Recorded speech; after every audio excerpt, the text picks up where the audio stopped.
Hola, muy buenos días, buenos días. Mi nombre es Víctor Javier.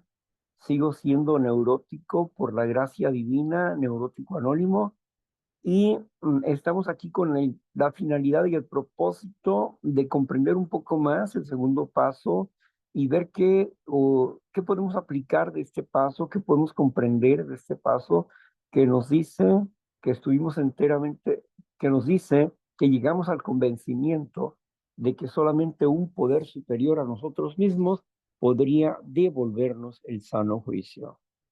Bueno, yo no creo haber tenido sano juicio en mi vida, pero sí hubo momentos de luz y yo creo que Dios no me ha devuelto el sano juicio, sino que me ha estado formando un sano juicio, no porque yo lo tuviera, sino porque a Él le ha placido regalarme entendimiento acerca de mi propia persona como de otros seres humanos. Em, pues bien, comenzamos. Ángeles está con nosotros en la lectura. Adelante, Ángeles. Buenos días. 15.0. En Neuróticos Anónimos encontramos a muchos que alguna vez pensaron como nosotros. Estos nos ayudaron a darnos cuenta de nuestras dimensiones reales. Con su ejemplo, nos demostraron que la humildad y el intelecto pueden ser compatibles siempre que se ponga la humildad en primer lugar. Cuando empezamos a hacerlo, recibimos el don de la fe y la fe que obra.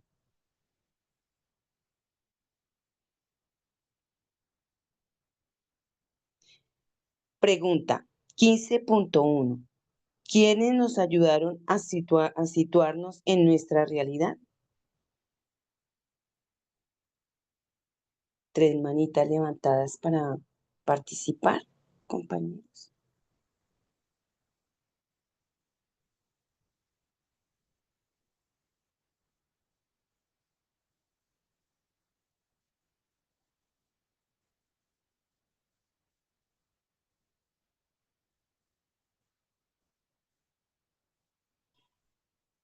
No hay manitas levantadas.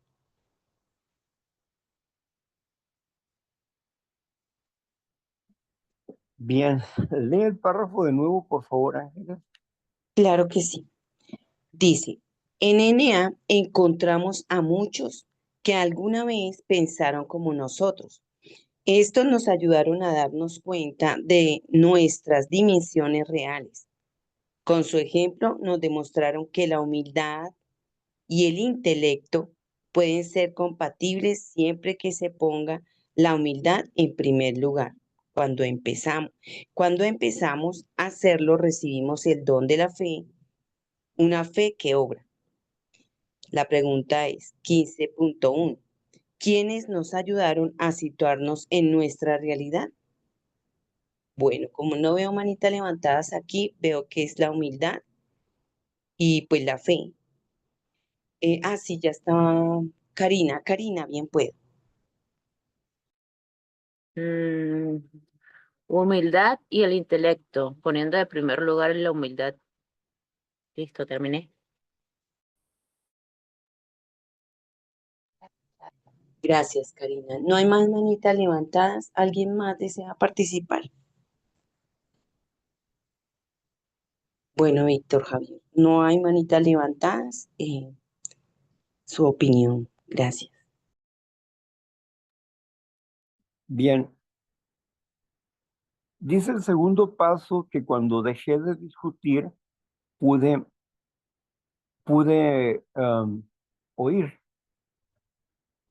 ver y oír. Qué bien que oí el testimonio de mis compañeros y compañeras, que con su ejemplo me enseñaron que el intelecto y la humildad pueden caminar de la mano siempre y cuando ponga yo la humildad adelante. Como explica el sexto paso, mm, ponemos nosotros la humildad adelante, es poner los caballos delante de la carreta. Pero cuando nosotros ponemos el intelecto antes que la humildad, entonces ponemos a los caballos detrás de la carreta. Es importante comprender que a través del ejemplo que nosotros vamos viendo de los compañeros que van adelante de nosotros, ese ejemplo nos guía y nos enseña a ser honrados, a ser honestos, a ser valientes, porque hablan con sinceridad y sencillez de corazón sobre ellos mismos y expresan con humildad los problemas que ellos están viviendo o vivieron y que de alguna manera u otra ya lo resolvieron. Humildad es verdad y la verdad se establece tanto en el reconocimiento de los defectos como en el reconocimiento de las virtudes. Es decir, gracias al enfoque de la humildad podemos tener un concepto más claro de nosotros mismos, quiénes somos, dónde estamos y a dónde vamos. Ese es el asunto. Entonces, eh, ¿quiénes me enseñaron esto? Mis compañeros que me antecedieron. Ellos, con su ejemplo, me enseñaron a que tanto el intelecto como, como la humildad eran compatibles bajo una sola condición. Primero es la humildad y después es el intelecto. Bien, gracias. Gracias, Víctor Javier. Bueno, viene la otra pregunta. Dice, ¿qué demostraron con su ejemplo?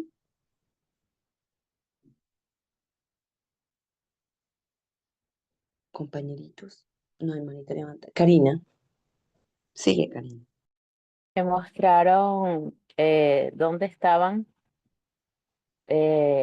para el momento que se expresaban, de dónde venían o cómo habían estado y hacia dónde quieren estar o quieren ir. Terminé. Gracias. Gracias, Karina. Está la manita de Marta Lorena. Sigue, Marta Lorena. Eh, Buenos días. Bueno, a mí me mostraron que el programa sí funciona, porque escuchando sus experiencias, vi a estas personas que de pronto en algún momento estuvieron en un peor que lo que yo estaba en ese momento y las vi en la recuperación, llevando una vida muy satisfactoria y eso me motivó. Gracias. Gracias, Marta Lorena. ¿Alguien más desea participar? Bueno, yo digo que pues a través de su verdad y de su historia, de su honestidad, mostraron la esencia de una humildad, porque cualquiera no se muestra así abiertamente con su verdad verdadera. Y siento que hay humildad y hay fe, hay buena voluntad. Entonces, pues eso es lo que puedo participar, Víctor Javier. Gracias. Ya están las tres participaciones. Entonces, Si eres tan amable, por favor, lee el chat. Gracias. ok. En la compañerita escribió aquí, qué pena, no había visto. Ya revisa.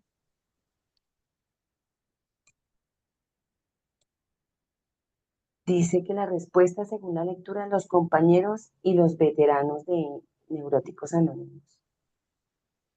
María José responde No. que la humildad y el intelecto pueden ser compatibles siempre que el intelecto se ponga por delante. Humildad por delante. La humildad y el intelecto son compatibles siempre y cuando se ponga la humildad por delante. Bueno, ¿qué nos demostraron estas personas? Híjole, yo recuerdo que al escuchar la forma en que hablaban de ellos mismos, de sus problemáticas, que a mí me resultaría vergonzoso hablar de lo que ellos estaban hablando, pero me asombraba de la sinceridad y la sencillez que ellos y ellas hablaban de sus problemas. Esto me invitaba a ser así, porque llegado el momento yo pensaba, mientras estaba en las filas, sentado, observando, escuchando, pensaba, me gustaría tener esa sinceridad que poseen estos hombres y mujeres. Me gustaría tener esta sinceridad que poseen estos hombres y mujeres. Por eso, en su valentía, en su honestidad, en su sencillez de corazón, me estaban diciendo, me estaban hablando del camino que yo tenía que caminar, el camino que yo debería de caminar, reconociendo mis faltas como también mis aciertos.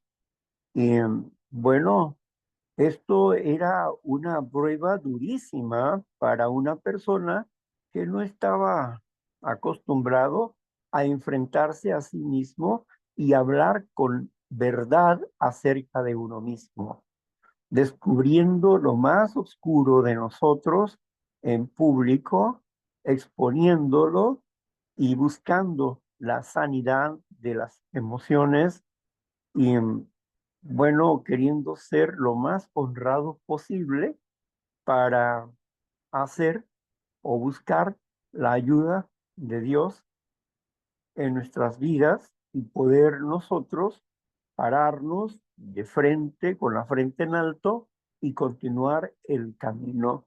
No teníamos por qué vivir derrotados porque nuestra derrota, a través de la honradez y la sinceridad, nos daba a nosotros una gran victoria sobre nosotros mismos. Estábamos creciendo en el área libre. El área oscura se estaba yendo de nuestras vidas para crecer en el área libre, donde está pues la confianza y el desafío de la vida cotidiana. Gracias a Dios por todos esos compañeros y compañeras que fueron ejemplares en este tipo de actitud de buena voluntad y humildad. Bien, adelante.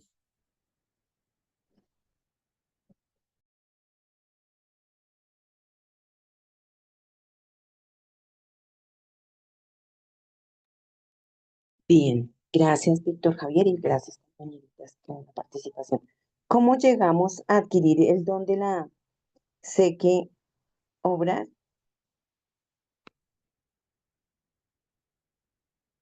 ¿Será de la sé?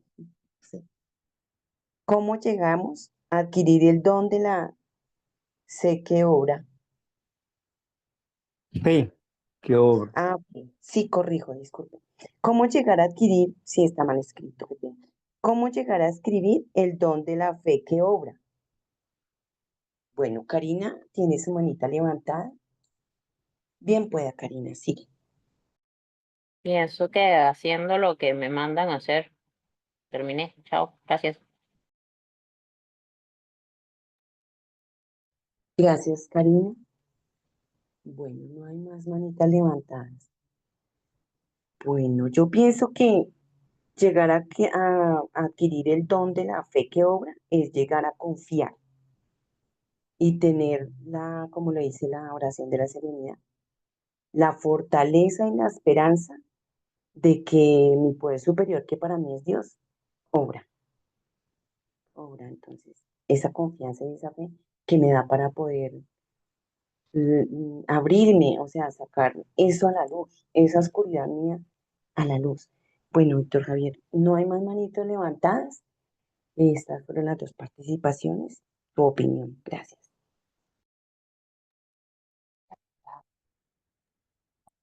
Mira el chat. ¿Cómo llegamos a escribir? ¿Cómo llegamos a descubrir la fe que obra? Bueno, a través de escuchar los testimonios de cada una de las personas, podíamos darnos cuenta sobre su lucha antes, cómo eran hoy y cómo pretendían ser en el futuro. Al escuchar sus luchas de fe, su desesperanza y cómo lograron tener esperanza y ponerse sobre sus pies y poder caminar el camino de la espiritualidad, estas personas que con su ejemplo nos enseñaron que la fe era posible conseguirla, siempre y cuando cumpliéramos el requisito de ser concienzudos desde el comienzo y ser honrados, honestos con nosotros mismos, con Dios y con las demás personas. Esto, claro que era reanimante, porque aquellos que no traen esperanza cuando llegan a un grupo y escuchan las historias, cómo hemos vivido un mundo de situaciones negativas, cómo estábamos a punto de morir por causa de la enfermedad y cómo, de alguna manera, Dios, en su amor, nos rescató de esa mala forma de pensar, de ser y actuar. Por lo tanto, la fe se hizo carne en nuestras vidas, porque la fe es mucho más allá que confianza. La fe es un acto continuo de amor y obediencia a Dios sobre todas las cosas. Bien, ok, gracias.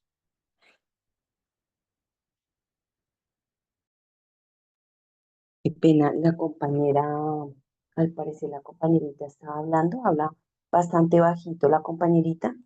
Creo que escribió algo aquí en el chat. Entonces voy a leerlo antes de continuar con la siguiente. Bueno, dice María José que la respuesta al poner la humildad por delante. Bien, gracias compañerita María José. Y por favor, si hablas un poquito más altico, te agradecería. O levantar la manito. Víctor Javier, ya sería la siguiente.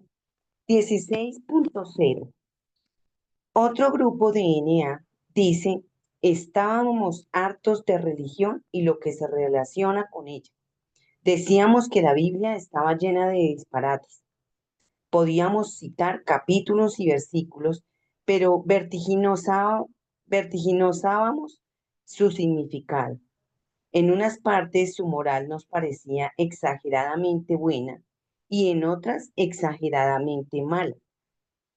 Pero lo que nos apabullaba era la moralidad de algunas gentes religiosas. Bueno, pregunta 16.1. ¿Cómo pasaban aquellas personas que estaban hartas de la religión y lo que se relacionaba con ella? Es nuestra preguntita de la 16.0.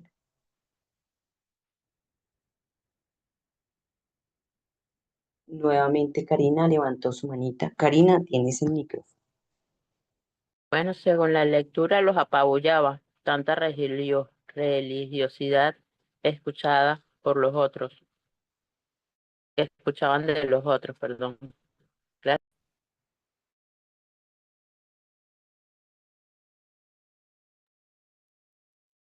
¿Alguien más? Ah, sí, aquí está la fuente, Josefina. ¿Alguien puede? Gracias. Disculpa, ¿podrías repetir la pregunta, princesa? Claro Gracias. que sí, señor. Con mucho gusto. Dice el fragmento 16.0. Otro grupo de NA dice, estábamos hartos de religión y lo que se relacionaba con ella. Decíamos que la Biblia estaba llena de disparates. Podíamos citar capítulos y versículos, pero tergiversábamos su significado.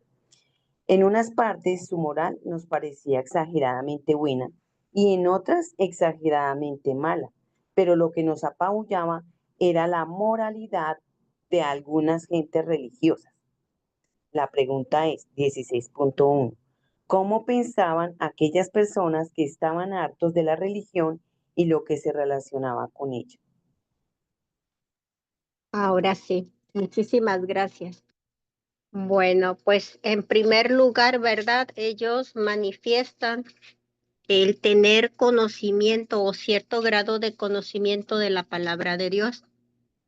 Y dentro de ello oscilaban en los extremos. Algunas partes de ella les parecía genial, o sea, la aceptaban, pero había otras partes que no las aceptaban. Aunado a eso, estaba lo que tiene que ver con aquellos, ¿verdad? Que viven en ese ambiente religioso a donde indiscutiblemente el libro más importante es la Biblia.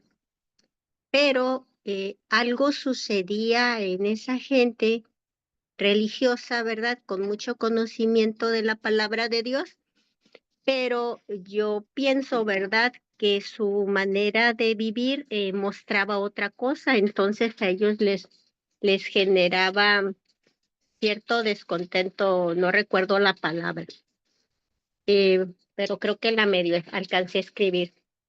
Moralidad. Sí, ok. No, no le alcancé a escribir, pero algo así que no les agradaba. Y ellos a su vez, ¿verdad? Los que observaban a los religiosos, tergiversaban, o sea, cambiaban este asunto. Y con esto concluyo. Gracias. Gracias, María.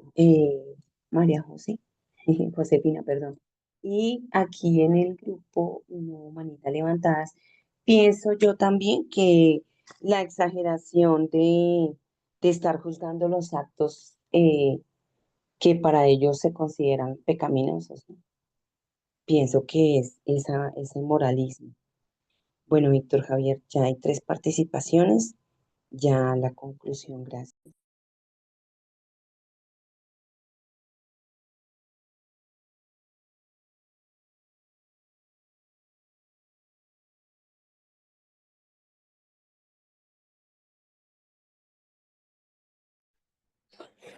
Ok. Ok. Este, es increíble, pero aborrezco la religiosidad y la aborrezco con todo mi corazón. La hipocresía religiosa de gente que se considera virtuosa, pero que no tiene comprensión ni empatía con la realidad del mundo. Piensan que son elegidos, apartados, diferentes y dividen al mundo en 2 partes. Los que están en el mundo y los que están en su categoría, pero ambos están en el mundo y ambos son pecadores. Tanto el pecador arrepentido es un pecador, como el pecador que no se arrepiente también es un pecador. No nos corresponde a nosotros juzgar los actos del mundo, pero necesitamos tener un juicio sobre nuestros propios actos, sobre lo que hacemos o dejamos de hacer. Podemos vivir como la gente común, pero no andamos de acuerdo a la regla del común denominador de las personas, sino vivimos conforme a la regla del Espíritu, que es diferente. Pero ser espirituales o religiosos no significa en ningún momento que tengamos el poder para criticar a las demás personas simplemente porque no creen igual que yo. No, no nos toca a nosotros. Sin embargo, la gente tergiversa versículos bíblicos y lo pudimos saber, lo vimos cuando platicamos acerca del libro de Juan, en el asunto, por ejemplo, del bautismo, donde en la escritura jamás bautizan niños, ni el acto bautismal es lo que señalan, agarrar un bebé y mojarles la mollerita con agua, eso no es bautismo. Y el bebé no puede cumplir el requisito que pide el apóstol Pedro, arrepentimiento.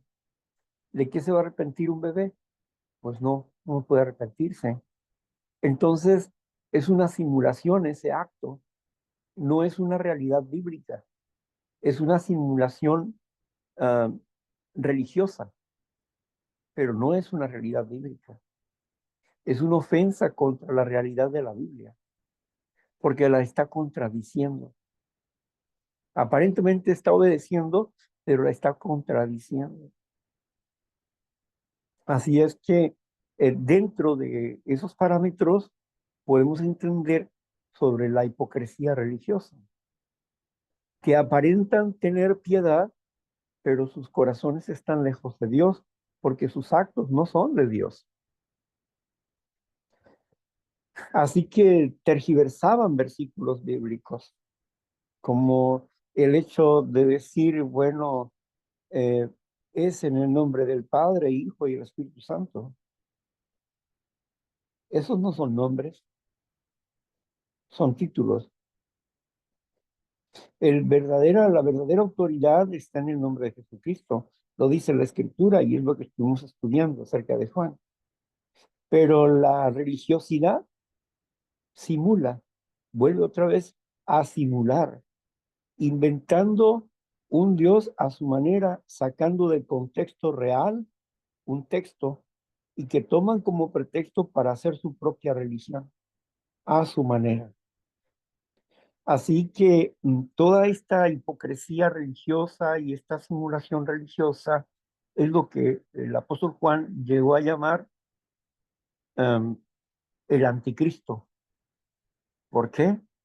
Porque todos los actos que mencionan que son cristianos van en contra de la palabra. Justamente lo que Jesucristo dijo en Mateo capítulo 5, versículo 17. Ustedes, bueno, yo no he venido a anular, dice en el 17, yo no he venido a anular la ley ni los profetas, sino a hacer cumplir. También dijo el Señor Jesús, ustedes invalidan el mandamiento.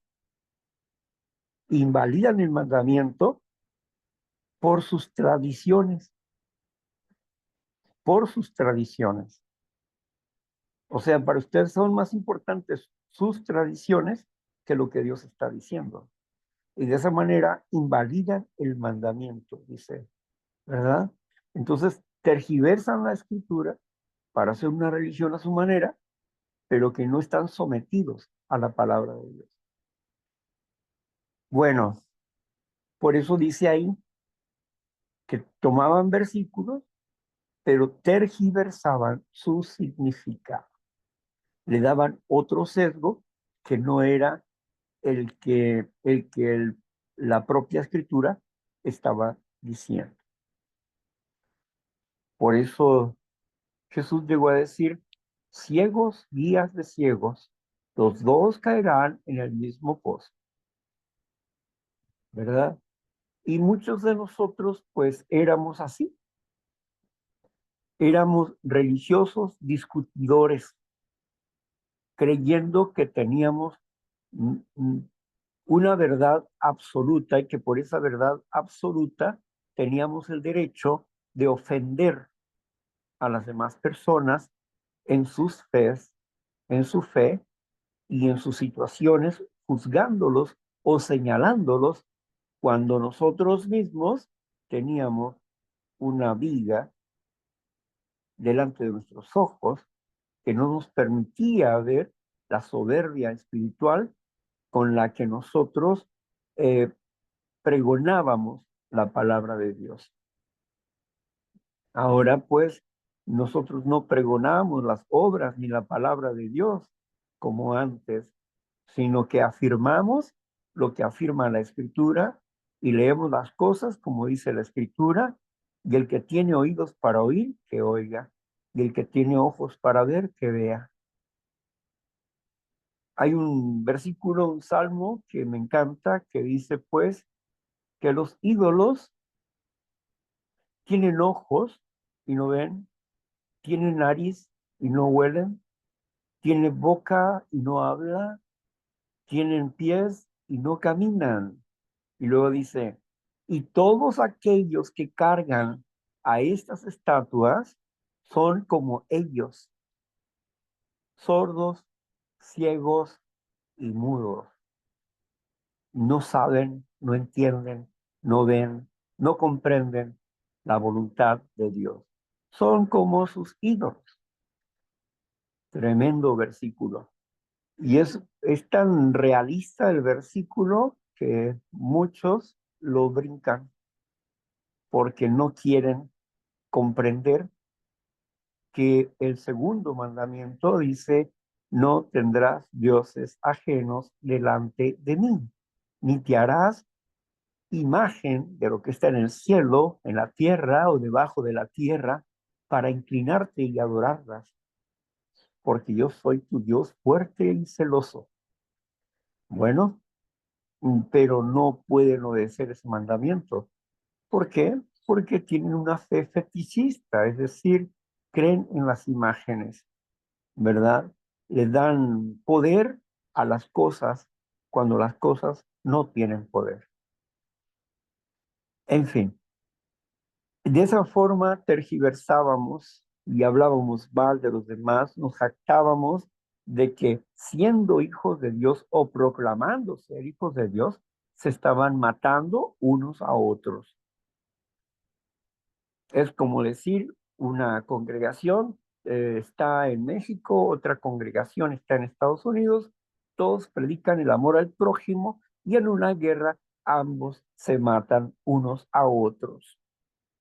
Entonces, ese tipo de cosas las tomábamos para exaltar la hipocresía de la gente religiosa. Pero al hacerlo, éramos tan hipócritas como ellos. Gracias. Gracias, Víctor Javier. Bueno, la siguiente pregunta dice, ¿qué era lo que más nos molestaba de las personas religiosas? Nueve manitas levantadas. Pienso que lo que más les molestaba era la tergiversación de los significados, o sea, como lo que acaba de decir, que aclara que se tergiversaba la escritura. Y eso era lo que le molestaba a las personas. Aquí está la fuente, sigue. Perdón, ¿quién fue primero? Bueno, está Karina, Pía y la fuente. No alcancé a ver quién en qué orden están.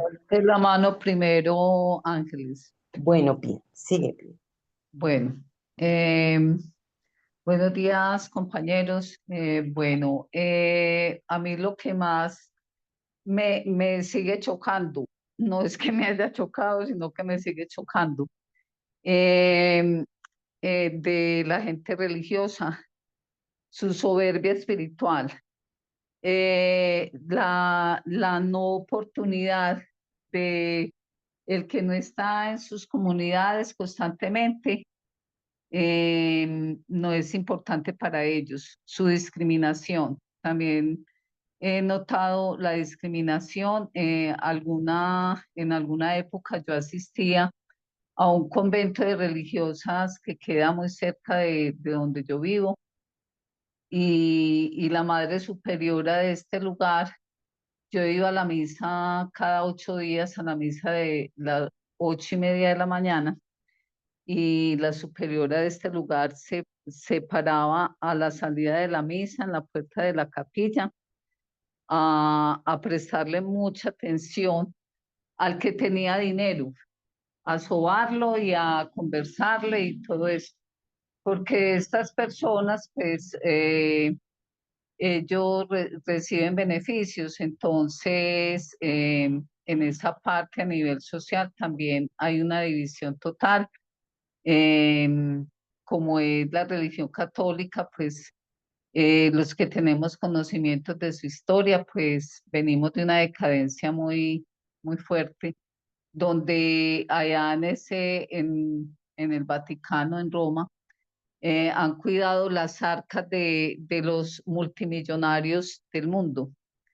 Y, y ahí mismo se ha gestado pues la codicia, todos los defectos de carácter y yo los he evidenciado completamente acá en la comunidad donde yo vivo, sea porque me vaya para el convento de allá arriba o sea porque me vaya para la iglesia del parque principal o cualquier otro lugar.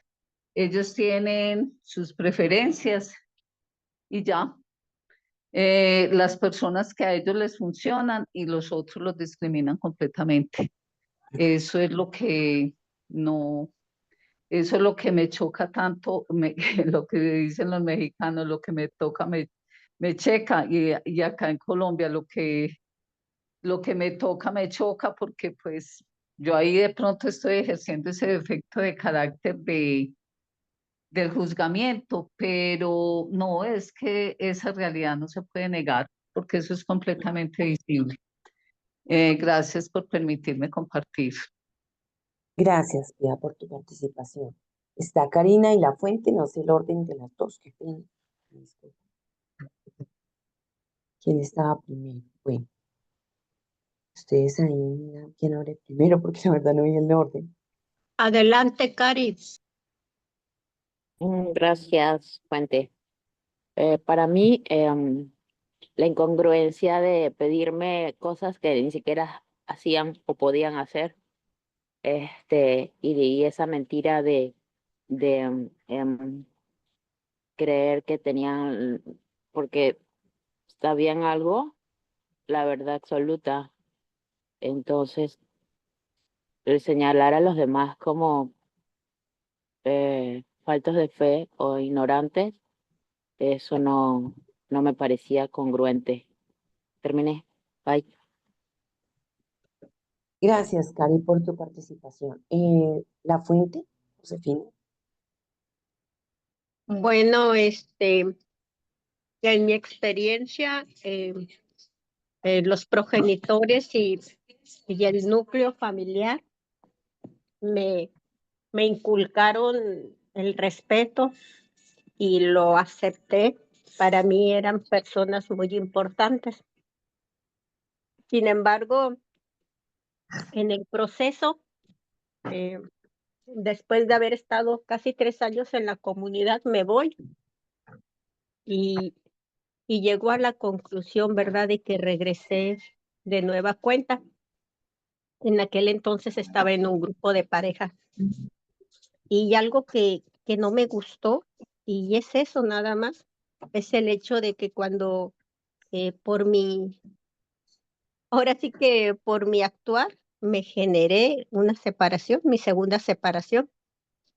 Entonces, cuando eso sucedió, pues obvio que se enteraron y aunque sí terminé mi servicio, teníamos un servicio con un grupito, no recuerdo, de 4 o 5 parejas, nos iba muy bien, celebrábamos juntos, pensábamos cuando veíamos situaciones entre parejas, ¿verdad? Y nos volteábamos a ver a nosotros. Y se llegó el día en que fuimos de esas parejas, ¿no? Que no solo se fueron de ese grupo, sino nosotros nos divorciamos, nos separamos, nunca nos casamos. Entonces, yo terminé mi servicio, él no. Y al terminar mi servicio, yo sabía que pues este matrimonio, o sea, al yo no tener esposo, por automático me tocaba irme. Fue algo que no me gustó. En algún momento quise, ¿verdad?, buscar la manera de continuar observando ahora sí que en jerarquía, pues a los guías que estaban arriba de nosotros, ¿no? los responsables y justamente había fallecido el esposo de una de ellas, estaba viuda. Y yo argumenté de alguna manera eso y me dieron la respuesta de que ellos ya tenían mucho tiempo, que habían estado perseverando y que aunque sí es cierto que se había muerto el compañero, pues ellos habían permanecido en el grupo de matrimonios y me retiré, pero he logrado entender y yo entiendo si es de pareja, si es de matrimonio, si tú no tienes pareja, no estás en matrimonio, pues por automático, pero fue algo que no me gustó. Yo quería estar ahí y volví a intentarlo, me casé y volví a regresar y de nueva cuenta, vas para atrás. Bueno, nunca, no alcanzamos a llegar, apenas llegamos al encuentro, a esa primera, le llaman retiro, y 2, 3 veces acudimos y ahí quedó. Gracias a Dios, hoy he superado esa parte, lo veo como lo que es, parte de mi pasado y agradezco porque hoy yo no soy religiosa. Sí es cierto, tengo el aspecto, dicen que tengo la actitud, incluso tengo el vocabulario, pero hoy por hoy estoy conociendo de la palabra de Dios, me he bautizado, estoy a punto de cumplir 2 años y lo extraordinario de esto es que he aprendido en la comunidad a la que pertenezco que esto es de obediencia a principios. Principios es Dios, Dios es amor y la verdad de quién es Dios y su voluntad está en las escrituras y estoy feliz y agradecida. Gracias. Gracias, compañerita eh, Josefina y Víctor Javier. La conclusión, gracias.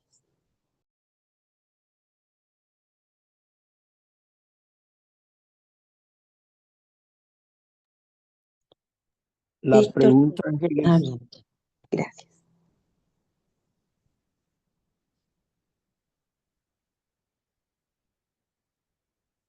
No te escuchamos, Víctor Javier. no me escuchas. La pregunta, lee la Ok, pregunta, ya. por favor. Dice, ¿qué era lo que más nos molestaba de las personas religiosas?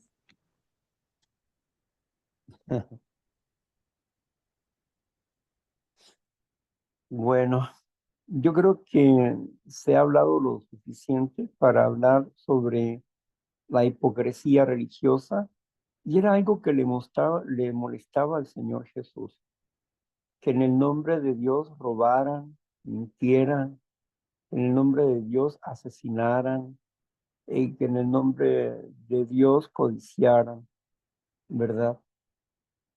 Y la historia nos habla acerca de cómo las religiones más grandes han tenido fallas garrafales muy fuertes. Eh, Han asesinado, han producido guerras, confusiones, y por una parte hablan de la esperanza, el amor y la paz, y por otra parte promueven la guerra. Y esa es una hipocresía religiosa. No es congruente esas actitudes. Entonces, cuando leemos la historia sobre, por ejemplo, los Borbones, la historia de los Borbones dentro del catolicismo, ¿verdad? Eh, entonces vemos cómo la confusión, el desorden y la guerra estaba ahí.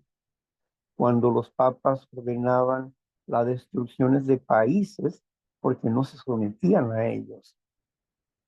Y las cruzadas iban a destruir a las personas inocentes por un pleito político, más que por un pleito religioso. Recordando en Inglaterra, por ejemplo, a Eduardo, que fue un rey que se divorció, y por ese divorcio el Papa envió a los cruzados para destruir Inglaterra. Pero como estaba muy lejos el Vaticano, así es que las tropas se dispersaron por el clima, el cansancio, la falta de pago, hambre. Muchos murieron de frío, ¿verdad? O de calor. Eran climas extremos y las cruzadas se deshicieron, no llegaron a Inglaterra, no pudieron llegar a Inglaterra, ¿verdad?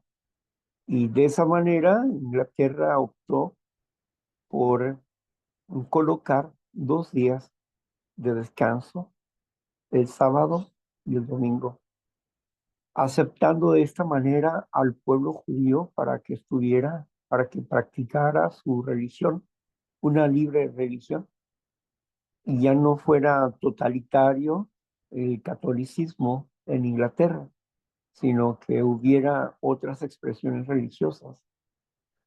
Este derecho a la expresión religiosa se dio en Inglaterra, pero también se promulgó lo que hoy conocemos como la Semana Inglesa, que se trabajaba de lunes a viernes y los sábados y los domingos, de acuerdo a su fe, pues cada quien guardaba ese día.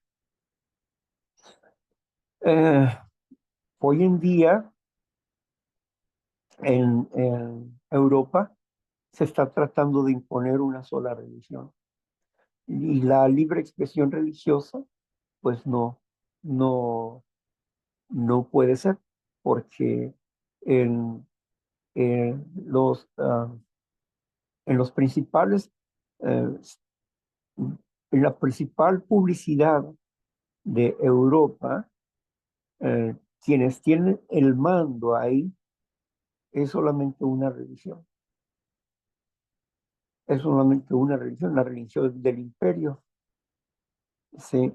Y las demás no tienen derecho a, a promulgarse. También es obligatorio en algunos países ya es obligatorio en que el domingo sea de descanso para todos y el que trabaje en domingo se le multa y también ese es el hecho, ¿verdad? Es una imposición religiosa. Todo eso da una intolerancia a los pueblos porque no les permiten expresar sus religiones individuales, tengan o no tengan la razón dentro de su religión. Entonces se vuelve otra vez al Estado y la iglesia.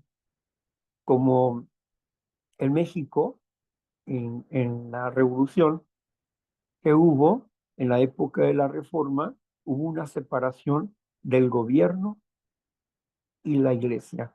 El Estado y la iglesia eran cosas independientes. Por eso la iglesia no tenía una personalidad jurídica. Ninguna iglesia tenía una personalidad jurídica. Y los lugares donde se ponían templos eran lugares del Estado. ¿Por qué? Porque no tenían derecho a comprar propiedades ya que no poseían una personalidad jurídica. Hasta el 1994, con el presidente Carlos Salinas de Gortari, es que impone, eh, les da la facultad jurídica a las diversas iglesias para que tengan ellas sus propias propiedades y paguen impuestos. Pero fue hasta 1994, ¿sí? Anteriormente, no. Ninguna iglesia tenía propiedad y como no tenía propiedad, la propiedad era del gobierno, tampoco ellos pagaban impuestos, precisamente por eso. Y al hacer el cambio, Carlos Salinas de Gortari, ahora ya todos pueden pagar impuestos, todos tienen personalidad jurídica, ¿verdad? Y bueno, ya la iglesia está legalmente establecida en México. Antes no, antes no. Bueno, todas estas situaciones que se vienen a través de la reforma, pero el contubernio entre el Estado y la iglesia sigue siendo parte de pactos no expresados, pero suscritos por debajo de la mesa política. Esa hipocresía religiosa, ¿verdad? Porque la iglesia que menciona a Jesucristo, la congregación religiosa que menciona a Jesucristo, no tiene nada que ver con el Estado, es independiente y no tiene nada que ver con el Estado ni con las acciones políticas de nadie. Es decir, los creyentes son personas que no tienen, no se meten en situaciones de la política. ¿Por qué?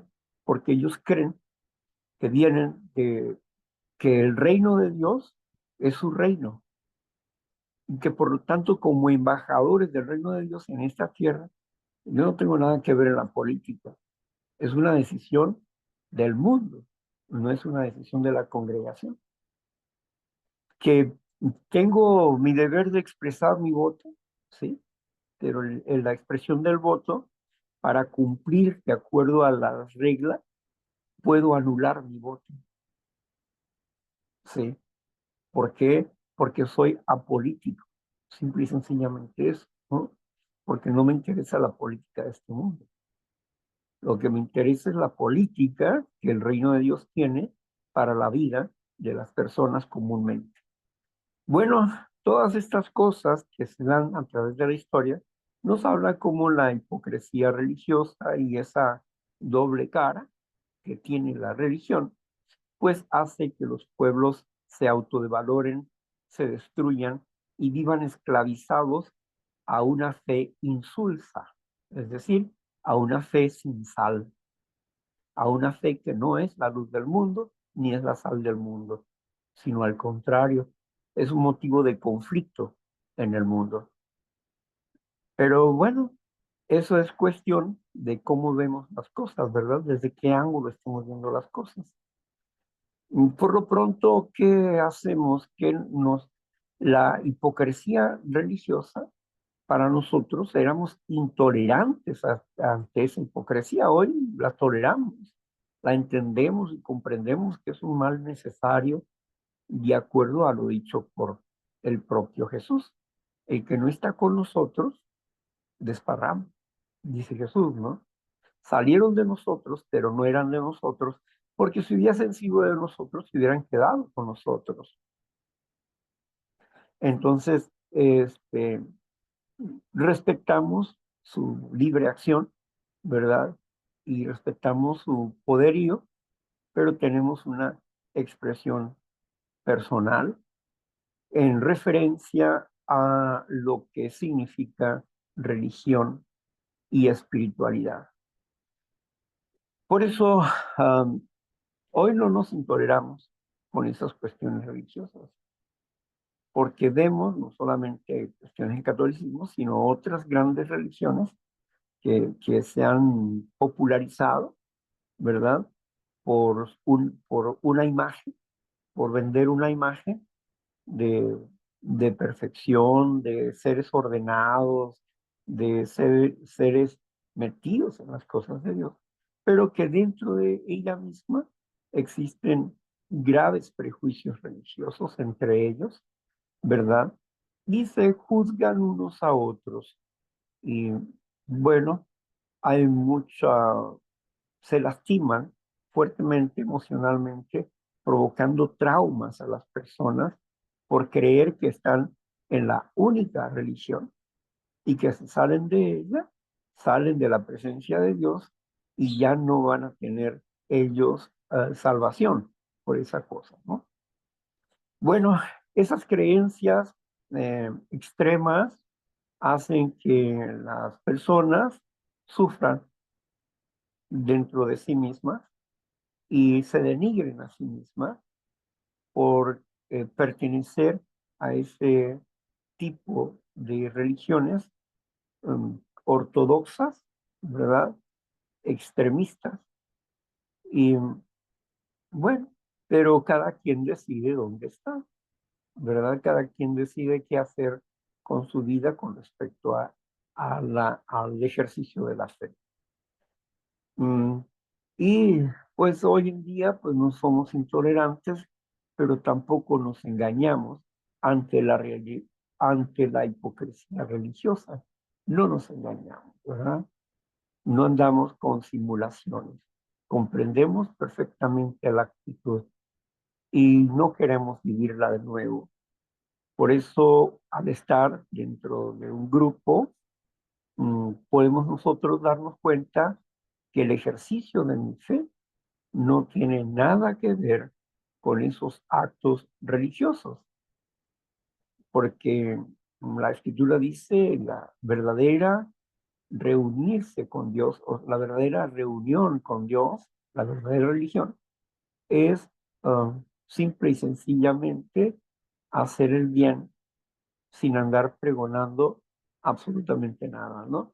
Simplemente hacemos el bien y se acabó. Esa es nuestra fe. En el anonimato está nuestra fuerza. Lo que hagas en privado, yo te lo recompensaré en público, dice Dios. Y estoy de acuerdo con él, ¿verdad? En fin, gracias, muchas gracias. Gracias, Víctor Javier. Bueno, tenemos las 11:17. Si se me dirá si es el tiempo o si hago la siguiente pregunta del tema del punto 17.0.